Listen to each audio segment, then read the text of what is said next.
Shortly ഈ ഒരു news report നിങ്ങൾ എല്ലാവരും കണ്ടിട്ടുണ്ടാവില്ലേ? അപ്പൊ ഇതിൽ നിന്ന് നമുക്ക് മനസ്സിലാക്കാൻ വേണ്ടി പറ്റുന്ന ഇമ്പോർട്ടന്റ് ആയിട്ടുള്ള കാര്യം എന്ന് പറയുന്നത്, ഇനി മുതൽ കാണാപ്പാഠം പഠിച്ചിട്ട് നിങ്ങൾക്ക് ഫുൾ മാർക്ക് വാങ്ങിച്ചെടുക്കാം എന്ന് വിചാരിക്കുകയാണെങ്കിൽ അത് അട്ടർ വേസ്റ്റ് ആണ്.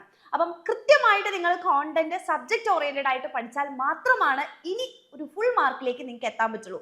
അപ്പൊ ഈ ഓണം എക്സാം മുതലാണ് ഈ ഒരു എക്സാം ക്വസ്റ്റ്യൻ പേപ്പറിലുള്ള ഈ ഒരു പാറ്റേൺ വ്യത്യാസത്തോടു കൂടെ നമ്മുടെ എക്സാംസ് നടക്കാൻ വേണ്ടി പോകുന്നത്. അപ്പൊ ഇതിന്റെ കൃത്യമായിട്ട് നമ്മൾ പറയുകയാണെന്നുണ്ടെങ്കിൽ ഒരു 30% ചോദ്യങ്ങൾ ബേസിക് ലെവൽ ചോദ്യങ്ങളായിരിക്കും, ആൻഡ് ഒരു 50% ചോദ്യങ്ങൾ ആവറേജ് ലെവൽ ഓഫ് ചോദ്യങ്ങളായിരിക്കും. ആൻഡ് അതേപോലെ തന്നെ 20% നിങ്ങളുടെ കോണ്ടന്റ് എത്രത്തോളം ആഴത്തിൽ നിങ്ങൾ പഠിച്ചിട്ടുണ്ട് എന്നറിയുന്ന ചോദ്യങ്ങളായിരിക്കും ഇനി മുതൽ ഉണ്ടായിരിക്കുക. ആൻഡ് ഇതിന്റെ മോഡൽ ക്വസ്റ്റ്യൻ പേപ്പർ നമ്മുടെ SCERTയുടെ സൈറ്റിൽ നിങ്ങൾ പോയി കഴിഞ്ഞാൽ നിങ്ങൾക്ക് കാണാൻ വേണ്ടി പറ്റും.